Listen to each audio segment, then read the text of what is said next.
రైతు సోదరులకు స్వాగతం. టమాటా ధరలు మరొకసారి పతనం అయిపోయాయి. ప్రతి సంవత్సరం 3 సార్లు టమాటా రైతులు తీవ్రమైన సంక్షోభాన్ని ఎదుర్కొంటున్నారు. ఆంధ్రప్రదేశ్లో 1,40,000 ఎకరాల్లో సాగు అవుతుంది. తెలంగాణలో ఒక 36,000 ఎకరాల్లో సాగు అవుతుంది. మొత్తం మీద 2 రాష్ట్రాల్లో 1,70,000 నుంచి 1,80,000 ఎకరాల్లో సాగు అవుతా ఉంది. ధరలు బాగా విపరీతంగా వచ్చిన ఆ నెక్స్ట్ సీజన్లో సాగు విస్తీర్ణం గణనీయంగా పెరిగిపోతా ఉంది.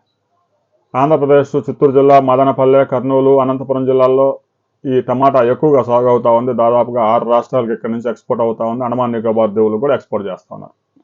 తాజాగా కర్నూలు మార్కెట్లో కేజీ టమాటా ₹2 పతనం కావడంతో రైతులు పొలాల్లోనే కోయకుండానే వదిలేస్తున్నారు. కోత, కూలి, ట్రాన్స్పోర్ట్ ఖర్చులు కూడా వచ్చే పరిస్థితి కనిపించడం లేదు. మదనపల్లిలో మార్కెట్ కొంత మెరుగ్గా ఉంది, ఎందుకంటే అక్కడి నుంచి ఎక్స్పోర్ట్స్ అవుతూ ఉన్నాయి కాబట్టి.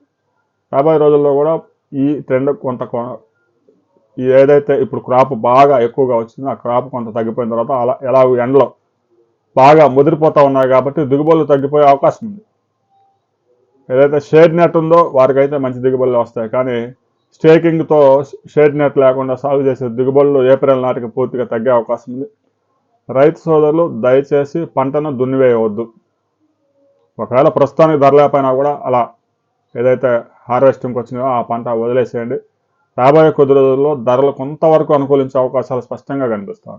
కేజీ కనీసం ఒక ₹20 ధర దక్కినా కూడా రైతులు కొంతవరకు మెరుగైన ఆదాయం వచ్చే అవకాశం ఉంది. ప్రస్తుతం ఉన్న ₹2, ₹3 ధరలు అయితే కోయడం, ట్రాన్స్పోర్ట్ చేయడం కూడా కొంత ఇబ్బందికరమైన పరిస్థితి. రైతు సోదరులు ఇప్పటికే చాలా ప్రాంతాల్లో వదిలేశారు. అక్కడ ₹2, ₹3 కొనుగోలు చేసి ప్రభుత్వం రైతు బజార్లో ₹12, ₹14 అమ్ముతామని, ఎక్కడో 500-600 కిలోమీటర్ల దూరం తీసుకొచ్చి చిత్తూరు జిల్లా నుంచి ₹10 కేజీ అమ్ముతున్నారంటే రైతులకు ₹1 కూడా ₹2 కూడా ధర దక్కే పరిస్థితి లేదు. రైతులు పొలాల్లో వదిలేస్తే ఆ పంట తీసుకొచ్చి అమ్ముతా ఉన్నారు. రాబోయే కొద్ది రోజుల్లో క్రాప్ వేరియేషన్లు ఈ 15 రోజుల్లో ఎక్కువ దిగుబడి వచ్చే సమయం ముగిసే అవకాశం ఉంది కాబట్టి ఆ తర్వాత దిగుబడులు తగ్గిన ఆ వచ్చే పంటకి పెద్ద ఎత్తున ధరలు వచ్చే అవకాశం ఉంది. రైతు సోదరులు పొలాన్ని మాత్రం, టమాటా తోటలు మాత్రం నాశనం చేయవద్దు.